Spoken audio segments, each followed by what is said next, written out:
Hello, Dr. Hi, Timo, Dr. Timo, as I call you. How are you? fine, fine. How are you doing? I'm good. I'm good. And thank you for those that are joining us. So we are next in our series from the Vibrantanimalteam, which is Timo and myself. And last week, well, the last couple of weeks, we've been talking a lot about nutrition, dog and cat nutrition, and how important that is. So today we're following that up with the very, very important thing of water for our pets. So important, isn't it, Timo? Yeah, it's also food. It's one of the macros, actually. We are built of 60 to 70% of water, and we almost never talk about it. It's very interesting. It's really interesting. And, you know, I was doing all my research, as I always do, before we look into these topics. I mean, water's something that I'm constantly looking into. And for my sins, I did have to do a master's degree in groundwater chemistry as one of my old lives. But there's over 10 billion biochemical reactions per second in the human body, all of which are water dependent. And as you said, there's a huge, what is it, 60 to 70% water? Yes, between 60 and 70. When it's below 60, it's really critical for mammals. And yeah, and very interesting thing is the aging process. The aging process is connected to two things: how much water you can hold in your body. That's connected to how much hyaluronic acid you can produce, which makes you wrinkly and all that stuff, and how much energy you can produce. So only two things are actually there just to make you older. So this planned obsolescence or obsolescence, I don't know. So water is the most important thing, because without water, we have no chance of doing any chemical reaction in our body. It's like zero. And same goes for dogs and all mammals, actually. And we are just sacks of water with just a bit of structure, actually. So if you think about it, most of us is water, except the very heavy ones who are a bit more on the fat side. But most of most of us are built mostly out of water. It's if you don't think about it, you don't really realize it. And one advantage, of course, is that most of the things we eat as humans comes with water. But the way we feed our pets, in general populace, of course, is not much with water. So we feed a lot of dry stuff. And of course, then the quality and the amount of water becomes more critical, because the natural intake of water is totally dependent on you. So the owner, it's if the owner doesn't take care of it, and if the animals are at home, what do they do? So it's very, very important, very important. Yeah, it's so important. As I say, over the last few weeks, we've been really sort of talking and concentrating a lot about the quality of the food. So, for example, you know, so many different types of food, but the quality of the water varies hugely, doesn't it? Because a lot of people think that naturally assume that the water they get out of their taps is good quality. But most of us that have got dogs and cats really notice how much they like to drink non-tap water. Can you talk to us a bit about the quality of the water? Yeah, of course. First of all, thank you for the blessings, Deborah. That's very nice of you. Um, so the quality of the water is mostly misunderstood. And because if you go to any country in Europe, especially in the north, everyone will claim that their tap water is the best in Europe. And I hear it in Netherlands, in north of Germany, in Estonia, everywhere they claim their water is the best. So there's always a rumor going around that their water is superior to anyone else's. The truth is, though, as long as you carry water in a big tanks, and then with some metal pipelines or plastic pipelines, the water cannot be that good. It's not possible, right? So good stuff, though, that the intestinal tract is pretty selective. So most of the things that come into water are denied by our cells or by animals' intestinal tract cells, but some of them leaching in. and you cannot stop that. Heavy metals, lead will leach in, gold, silver will leach in, and you cannot stop these things. Arsenic, of course. So pesticides, herbicides, yeah, fluoride. for sure. Yeah, that is correct. But some of the things that are contained in the water are disruptive for the whole intestinal tract microbiome, not just the cells, our cells, when we absorb it, but also for everything that is living there, which aids us in our daily life. Yeah, so it is very, we've got lots of problems with the tap water for us and our animals. And as I said, you know, animals will often choose not to drink tap water. Andrea's asking a question here about, can we give our animals distilled water, and is that good for them? All right, so if you mean demineralized water with distilled, that means a water that doesn't contain any mineral. Actually, yes. So, but this needs a bit of an explanation. So the way the minerals and the water interacts with the intestinal tract is not just pure osmosis. So it's not just it's not just minerals to minerals, water to water, because how do you say it? The ionized nature of the water, or electrically loaded nature of the water, or unloaded nature of the water, has a major impact on what's absorbed, what's not absorbed. So distilled water is totally neutral, and it will not disrupt the intestinal tract or the mineral intake or the minerals from the dog's body. So you can give it, but you have to know one thing, that some of the minerals that come normally from water, although is absorbed in very little amounts, they are still absorbed.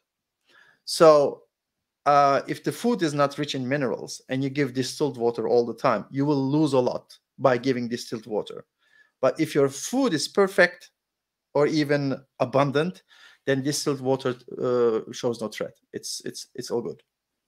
Yeah, and we're going to come on talking about more of the different types of water, but collecting rainwater can be really good. Bob had a joke earlier saying he's just woken up from a nap because he'd been watching my The Importance of Sleep talk with Andy Mills a couple of hours ago. Very funny, Bob. Well done.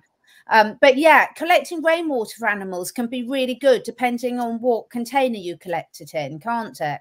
That is correct. And if you are rather in an industrial region, urban region or industrial region, the rainwater might contain things that you don't want to share with your animals. But if you're in a rural region, that's mostly a very safe bet. Yes, you can. But the container, make sure that it's not made out of aluminium. Yeah. Actually. Yeah, fantastic. So let's talk about the amount and frequency. So let's go through dogs and cats, Timo. And what should owners know about when and how much water to offer their cats and dogs? Because it depends on their method, their tongue action, doesn't it? How they drink it. That is correct. So I would say, first of all, you have to know how much water is in the food. So if you are a raw feeder, for instance, the amount of water that you have to give as extra in a water container is far less than someone who's feeding kibble. Yeah. The same thing cannot be said for the canned food, though, because canned food comes with let's say salts that keep the canned food safe, and therefore that water mostly leaves the animal as it went in, so it's not really absorbed very well. But if you feed raw or home cooked food with juice itself, then your food will have almost the right amount of water with just slightly extra for the metabolic loss, right? And the metabolic loss is around 100 milliliters per day. So this is not much for a cat. Cats or dogs here? Yeah, cats. I was just adding it.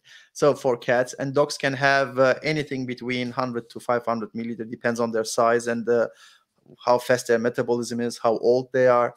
And by the way, the water absorption and mineral absorption changes with age.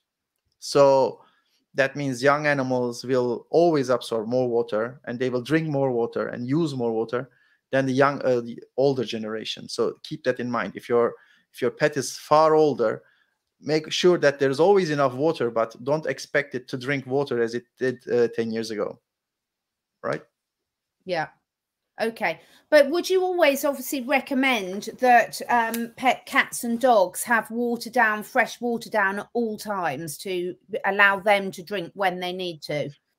Yes, but fresh is, we have to have a warning here. So fresh, what you expect as fresh might not be fresh. When what you think is as how do you say it, old water might be also far more healthier. So it depends on the container, where it stood, where it came from, what journey did the water have. The journey of the water is super important to define its quality, right? That's why water that has very long journey is chlorinated, with, filled with fluoride and whatnot, might not be very healthy, although it's fresh. And the water that you had from the rain, for Bob, it's for you, that is staying there since 2-3 days, it's far safer and far healthier if it's in the right container, right?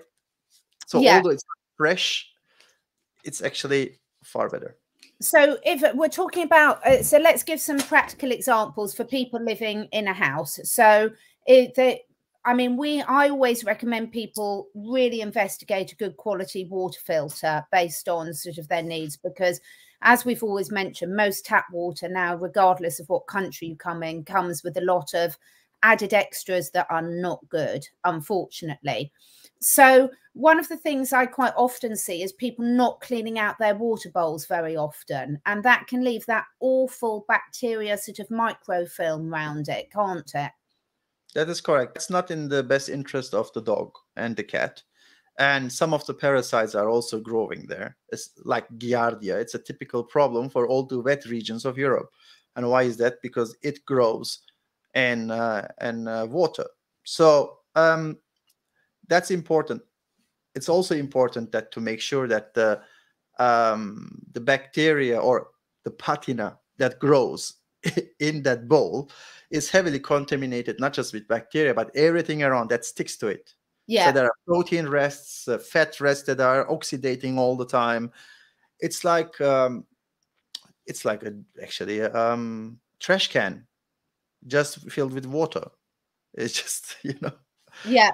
I mean, I see quite a lot, even with rabbits and guinea pigs, hamsters, cats, dogs. A lot of people, as you say, they get their water bowl up, and we'll talk about types of water bowl in a minute, and they empty it. But it's so, so important, folks, to wash it out, because that microfilm, as Timo said, attracts all the nasties and holds that contamination in there. So would you advise, Timo, washing out with a pet safe, washing up liquid and then rinsing it really well before refilling?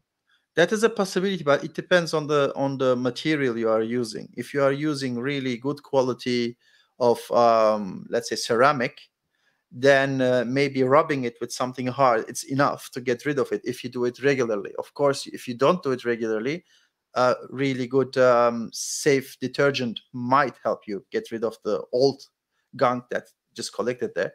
But if you do it regularly, I don't see any need for any chemical. Yeah. So yeah, I think one of the ways that I use to test it is when you're cleaning the water bowl, or whatever animal you're using, is make sure you can't feel that little slimy ring, because you can feel it much more than you can see it, because it's invisible often to the eye, isn't it? So it's correct. And ceramic is mostly not slippery, so if your finger can really slip easily around the ceramic, you know that it's time to clean. Yeah, so we recommend ceramic bowls better than metal. So why do you recommend ceramic and sort of natural, sort of earth-made bowls? Because they are electrically neutral. So the water contains always minerals, except, of course, distilled water. So these minerals interact with the other metals, right? The reason why different metals also oxidize, or let's say rust, is their interaction constantly, mineral to mineral. So you don't want to have that interaction in the water, because it has negative impact on the absorption of other minerals, and sometimes also absorption of that very material that is the material of the cup. For instance, if you have a steel or iron cup, anything that made with iron, when you ionize it, you cannot really absorb it anymore. So you just stop it from getting into the intestinal tract. But I want to talk to about absorption later on. This is a very misunderstood topic. Yeah, it is. So just before we move off water bowls, and let's talk about cats and dogs here for the moment. Now, what about the depth of water they need to be able to drink the water properly? Can you talk us through the mechanisms that both cats and dogs use to drink their water, and what pet owners need to know about that? All right. So maybe there are two dimensions here. One is the depth, and one is the angle of the opening of the bowl, because not every dog is fortunate enough to have the right angle of the head to get in and just adjust it accordingly, because the small dogs have a harder time with adjusting their angle according to the edge of the bowl. And so a bowl that opens up slightly, like a typical Japanese or Chinese ramen bowl, is far easier for a dog to move in than a straight one that is like deep and flat, right? So this is one thing. Second thing is, of course, the dogs and cats spoon the water from inside. So they turn their tongues just to spoon it in. So if the bowl is not deep enough to be able to spoon in, but too high for them to get with their head in, then they cannot drink. Then they will dip in, and not have enough water. But the water will signal, okay, you had enough, you drank long enough. Then you have a dog or a cat that didn't drink enough, thinks that it drank enough, and the body thinks that there is enough water, but there is not enough water. And that's very typical. So a lot of dogs and cats lose health and performance just because they cannot drink enough. Same goes for the horses, by the way, for humans too. Yeah, so we don't drink enough because what we drink at the first moment gives us the satisfaction, although the amount is not right. Yeah. And just for my friend Andrea that's on here, we're not talking about drinking Prosecco today, Andrea. We're talking about water. So I just really wanted to emphasize that point, because it's one of the main problems I see when I go out and see clients with cats and dogs and even guinea pigs and rabbits in their own homes, is inappropriate water bowls. So, you know, giving cats water out of a saucer where it's not deep enough for them to lap, and as you say, the wrong shaped water bowls. So it's really worth you watching your animals, really watch them and see how easy they find it, because with all the different breeds, particularly of dogs now, but also some of the flat-faced cats, making sure that they can easily access the water and it's the right angle is so important. I can give you a small hint. I can give you a very small hint. So in nature, all animals drink from a surface that is below their feet. Normally, this is the angle that are made to dip the head in and take it with their tongue. So if their height is low and the height of the bowl is high, although not deep enough, they cannot drink. Yeah. So you have to make sure that either you put the water somewhere they can climb up and then dip down from there if they're small animals, or if they're bigger, you have to see how long their tongue is, and you make sure that the bowl is deep enough for them at least half of the tongue to get in and spoon up the water. Yeah. If not, you cannot really drink properly. So these details, folks, are really, really important, because most of us have got I've got my nice pint of water here with my CDS in. But most of us humans, you know, we've got a favorite mug, we've got a favorite cup, etc. But your animals are completely dependent on you most of the time, apart from, just before we move on to the next bit, apart from, Timo, when they go outside and drink from puddles and things. So what do people, we've already covered that if you're in an urban or an industrial area, you've got to be really careful. And similarly, if there's any sign of oil or where cars have been driving, because antifreeze is completely lethal, but also you don't want any chemical contamination, so drinking water along the sides of roads or anything. But if people are out in the middle of nature, in the middle of the woods, etc., what can we, you know, is it fine for them to drink from puddles and things? Well, it depends how old, but if you are in a rural place where it just rained some minutes ago and your dog is happy to drink from it, it's not a problem. But if there was enough growth of parasites and bacteria over time, that might be not the best idea. Especially dogs are living in a human environment are prone because of the lack of immune system, the lack of sunshine, lack of strength, lack of movement, lack of minerals and vitamins, whatever. They live in an unfavorable environment from the very beginning. That means they have not the right nutrition, not important how good you feed them, because they are not in their natural environment, right? So they will always lack strength. And if you overload them with that water, you might cause trouble. And for antifreeze, so we are talking about propylene glycol, although it is, especially for animals, it is seen as a food additive. It's crazy. It's disgusting. But you can find it in food, and it's allowed. It's crazy. I think we can find it in vaccines as well, can't we?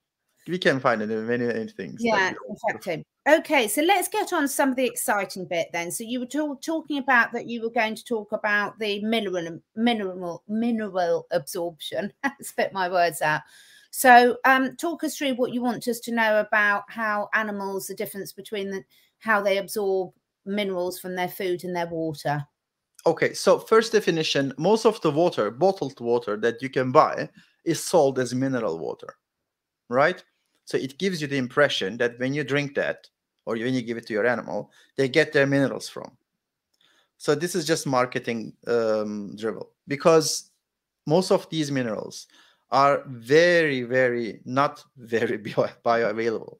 So it's some of them, like magnesium, can be absorbed, but most of the minerals, especially the trace elements that we need, that we don't even talk about, like radium or even in some cases some crazy maybe radioactive things that we might need in a very small amounts, they cannot be absorbed through water. And that's why we need the plant matter or animal matter to eat, because in animal and plant matter, these minerals are bound to proteins. They are part of structures. Some minerals are best when you take them in an amino acid form because they are part of an amino acid, or they are parts of some enzymes. Then the body recognizes this and sees, okay, this is a good source of this mineral. Let's take it. But when the mineral shows up alone, it's just, what the hell is this? So it's very potent. It's full of electricity, it's ionized, it's dangerous, you know. And when they reach this amount of magnesium, for instance, the first thing that happens is diarrhea. Get off my lawn. They just don't want that. It's just the body, for the intestinal tract, this is just too much of the stuff that is not in the right form. I always give this example, but think about it. You have a party. I call you, hey, I'm there in 10 minutes. What do you want? And you tell me you would like to have some chocolate, please. And I come, ring your door, you open the door, and I dump at a dump truck full of chocolate into your house. This is the amount of mineral that comes in the water, but none of it is edible. It's just too big, too much. It's just you oversaturate everything, and the absorption is very low. But if you eat your greens, your seaweed, chlorella, spirulina, all your veggies and fruits, and some content liver, meat, for dogs and cats especially, you get the mineral in its form that the body is made to. Yep. So this is very important to know. Okay, so Andrea's asking, what is the best bottled water for use in emergencies? So say you're out and about for the day or something, or you need to get some stored in or something. So most bottled water, like Evian, for example, has got a very good reputation. That's not going to do your dog any harm if you give your dog that. No, it's just, I'm just saying, don't depend on the mineral in the water as a mineral source. That is not really absorbable for the body. It's very little absorption happening there. Yeah. Right? Fine. By the way, the harder the water, the harder to absorb for the body. Soft water is far easier to absorb. Therefore, rainbow water is good. Yeah. Yeah. So we've looked at making sure that your animals have always got water, that the bowls are clean, that you're looking at the type of bowls that they're using, and they're appropriate for their size, their breed, etc. Let's talk about, Timo, about how water is expelled from an animal's body. So let's use dogs and cats for for an example, how do dogs and cats expel excess water, and do they use it for heat, etc.? Yeah, so there is the external water we're taking in. It's processed differently than the ones that we create ourselves when we burn energy, right? So mammals have to regulate two things constantly. One is the blood pH level, the acidity of the blood, and the body temperature. And both things end up creating or using water. So when energy is produced, typical things that come out is CO2 and water, right? Yeah. This is what we call the metabolic water. So if you produce enough energy, you produce enough water, and this has to be expelled. Of course, if you don't have enough water in the body, that will be reabsorbed mostly during the colon. So the ways that we get rid of water depends on what we do. So if we are using a lot of energy, then we start to sweat. Dogs can sweat very minimally, but they can pant. So they get a lot of exhaling more high moisture water from their lungs. And you can, of course, urine is a typical thing. Feces is a different thing. It also contains a lot of water. And sometimes also, in some cases, water can be expelled in certain regions from the skin, but slowly, not as sweat, but slowly. And these all can happen. And don't forget, anyway, the water can get out, can also get into the body. It can get into the body from skin. It can get into the body from our mouth and from the mucosa. And so, yes, but this is the way we get rid of water normally. Yeah, so a healthy urine for, let's talk separately, because obviously it's different for dogs and cats. So what should owners be looking for to check? How can they tell from their dog's urine that their dog is well hydrated? So first of all, how much urination happens. So this is important. Second, how often it happens. And third, what's the color? Yeah. So the darker the color, or more yellow, more saturated the color, the more saturated the urine. And saturated urine means too much acid, not enough water. So if it's fairly white, or let's say transparent, closer to water color, that's a good sign. But although sometimes it can be a bad sign, because if your dog is just doing that 55 times per day, that's another problem. Yeah. But let's say everything is normal and the color should be closer to white than to darker yellow. That, except the first loo in the morning, because it's always darker in the morning, that is totally normal. But after that, during the daytime, it has to be more or less watercolor, closer to water, slightly yellowish. Yeah.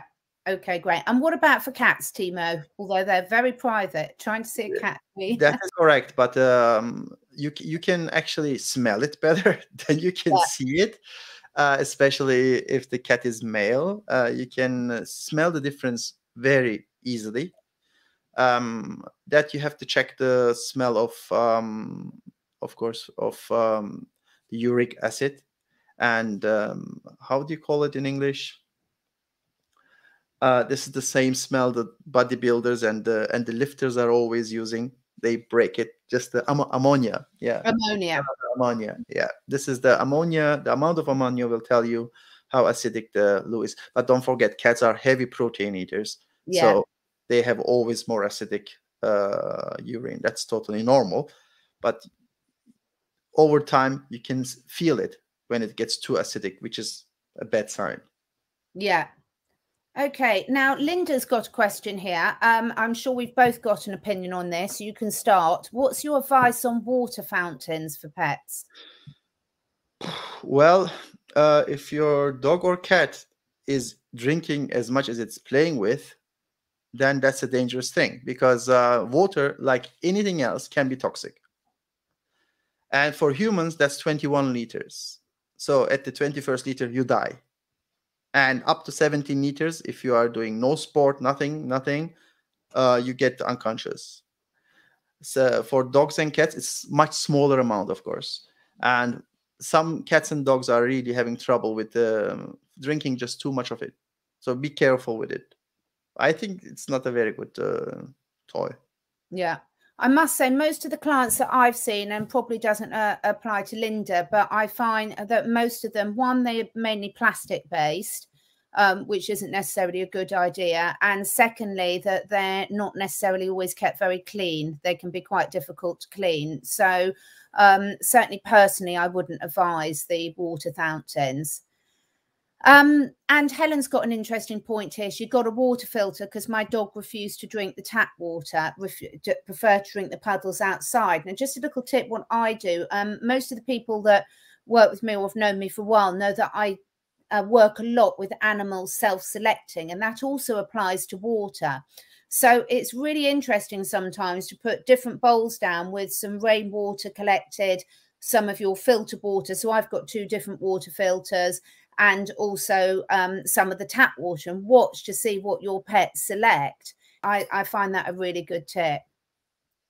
So in terms of parasites and things, we've covered a bit, but can we talk through some of the main parasites that people can get, their animals can get, and what the symptoms of those might be from water?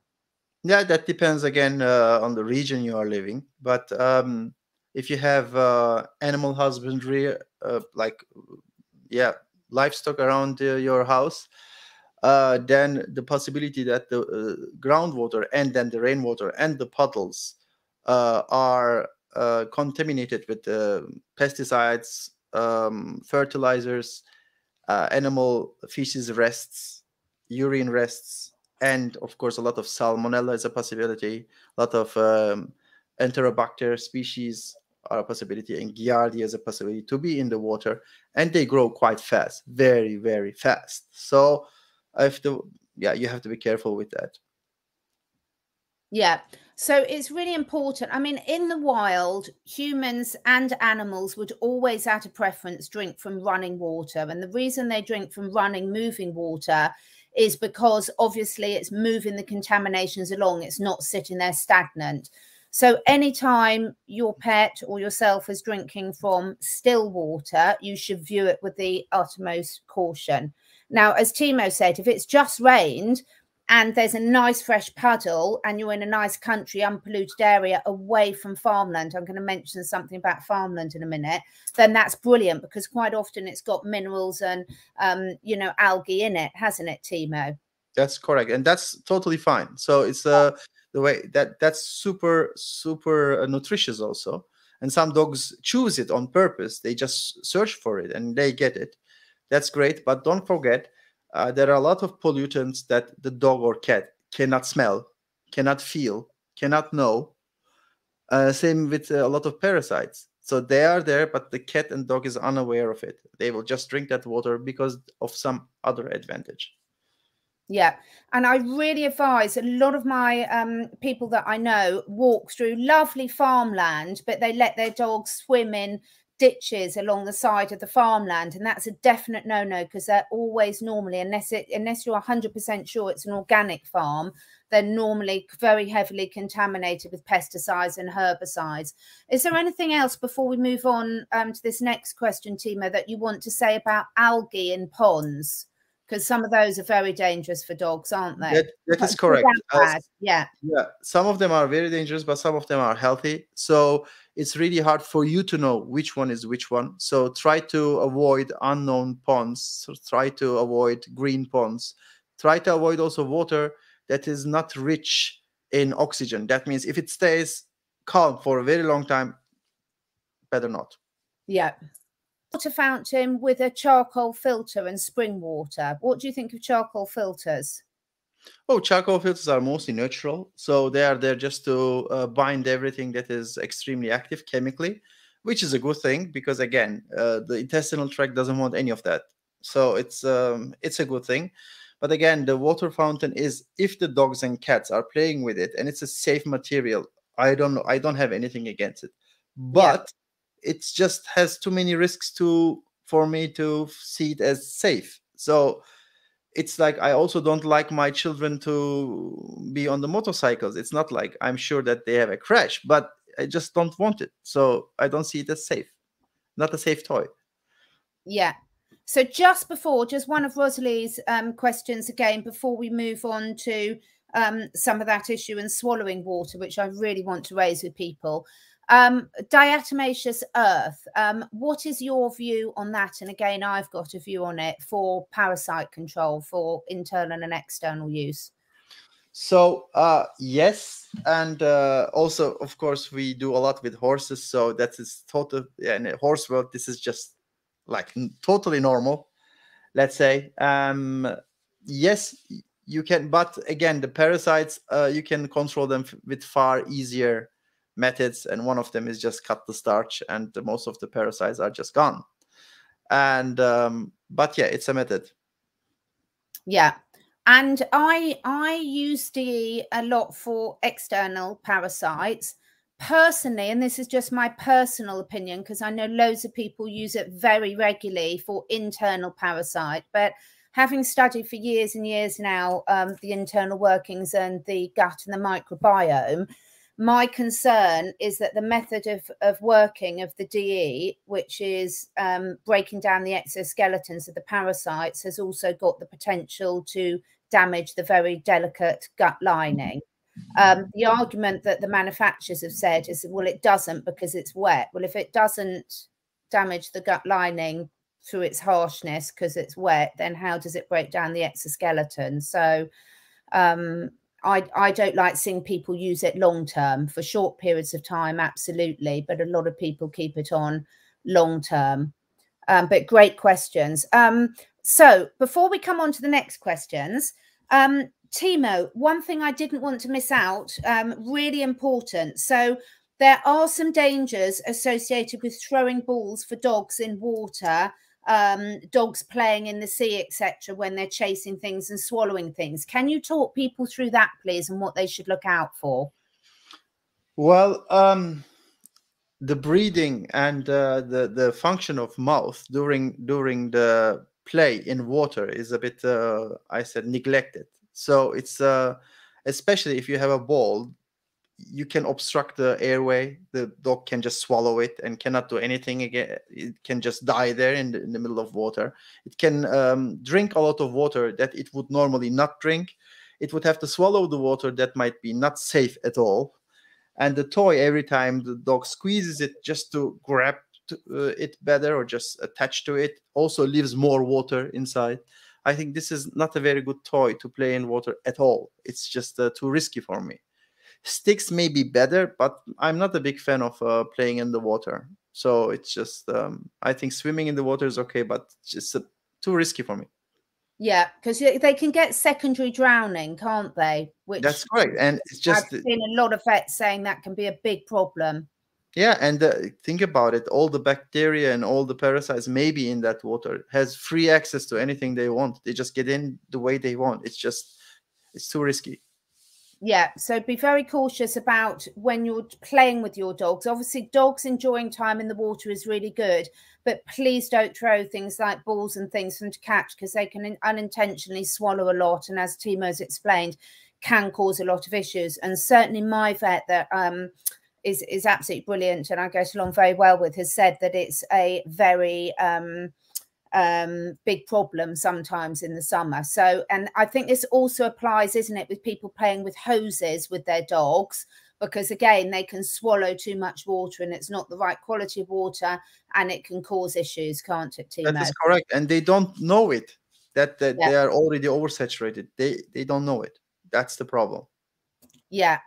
What about birds? Birds, I certainly, with my birds, they drink, I've got ceramic bowls that collect rainwater. Any other advice for people giving water to birds, Timo? No, I always did the same too.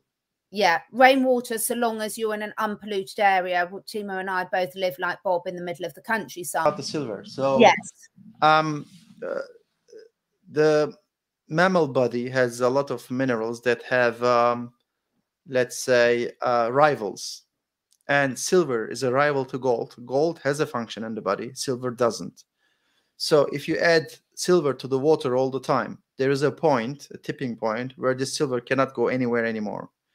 and it starts to damage the body. So colloidal silver is good for some problems because it solves that problem, but it stays there.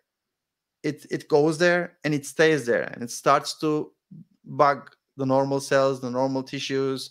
So sometimes externally it might be useful. Sometimes it's useful for cleaning, but I don't want colloidal silver in my body all the time.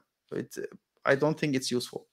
Absolutely. I would 100% agree with that. So when you have specific issues, it can absolutely be very useful, but not something you would recommend giving all the time. So yeah, that would be great. Kangan water. Do you have any experience of the Kangan water, Timo? I heard a lot about it. I talked about it. I don't know if water can be really, really highly, how do you say it, animal grade and still very alkaline.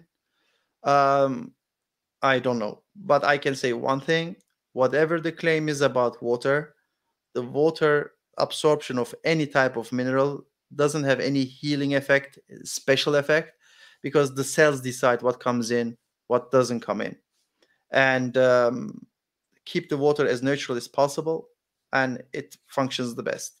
Because again, which animal or which human had the chance to drink highly filtered water all the time, changed water, manipulated water all the time in nature? So, of course, cleaning is important because we have environmental issues. That's why we use the water filters. But we shouldn't use them because of certain minerals and because of certain pH level. We do it to just get rid of the pollutants. That's important part for me. Yeah, I think that's really, really good advice. So what we're looking at with, a bit similar to how I was speaking with Andy earlier, we're looking to get nature has the answers. Of course, us humans have screwed up nature quite a lot in a lot of ways. So all of us live in different areas with different challenges. But what we're looking to do is to emulate nature as much as possible and really take out the nasties and let the body. So when you've got the water with good quality food, the body sorts itself out. There's just one thing that I would like to say in terms of energy of water. Now, this is a little bit sort of different, but anyone who's heard of Dr. Emoto's Messages from the Water, it's really worth looking out. You can look him up on YouTube. He's got a brilliant book and everything. I absolutely loved it. And basically, it's about the vibration of your thoughts and your words and the effect that has on the water crystals. So I don't know if people have seen that, but it's really, really brilliant. Have you got any thoughts on that, Timo? Yeah, and I see that. I saw that before, and there are even water filtration system companies in Germany that get special pictures of their own water signatures to show that how healthy their water is after filtering it. So I can let you have your own experiment. Just in winter, when your car freezes, just check how the spikes of the ice changes from time to time, from weather to weather. From these spikes change all the time because it depends on the environmental issues. It depends on the electromagnetic forces. Don't forget, although it's not metal, but water is magnetic, and water has its own magnetic signature, and that's why water holds to each other. So the molecules hold to each other. That's why you have a snowflake, because the flake is the sign of how all these molecules are connecting to each other, right? And you can really manipulate it, sometimes for good, sometimes for the bad. Yeah. So little experiment I like to encourage people to do. So, I said about giving animals choice. So if you've got a setup where you can do it, put 2 identical ceramic bowls filled with the same water. Underneath one of the bowls of water, write on a bit of paper a really loving message, like this water is sending you love and healing, and say to that bowl of water, I love it, and see which one your animal drinks from. It's really fascinating. So you can have a bit of fun with these things. And when you give your animal choice, you can sort of see the effect it has on it. Linda's got a good question here. Is it safe to add certain herbs to your own drinking water? I assume that's own drinking water. One thing I would like to say, yes, you can add things to your water, but the body metabolizes plain water in a different way to once you've added substances to it. So as soon as you've added anything to it, even though if you think it's good or medicinal, that shouldn't be a substitute for drinking your plain water as well. That's correct. No. But with two exceptions. One, if you already have eaten your meal and you drink your water on it, the water will never reach your intestinal tract as plain water, right? Because everything that's in your stomach will mix with that water. So if you have the salad with a lot of oregano in it, now your water has a lot of oregano in it, in your stomach. But this really applies in two places the most. One, the first thing you do in the morning when you drink your water, that water should be as plain, as clean as possible, because it's clean up the things and it will give the right message to your body, and also to your dogs and cats body if you manage it. And the second thing is, after heavy exercise or work for some dogs also, that water should be as clean as possible, because that has a total different signal to the body, or a total different message, and that you want to have. But don't forget the taste buds, the mouth, the mucosa, the under the tongue, all the sensoric has impact on what the water tells to the body. So if you have herbs in it all the time, it might not give the right message of water coming in anymore. Same with the drinks, soft drinks. Yeah, why do you feel thirsty again after a soft drink? It has a lot of water. It's not over 90% water, but the message is different. All right. Yeah. Okay. Okay. Thank you, Andrea. Thank you too. Yeah.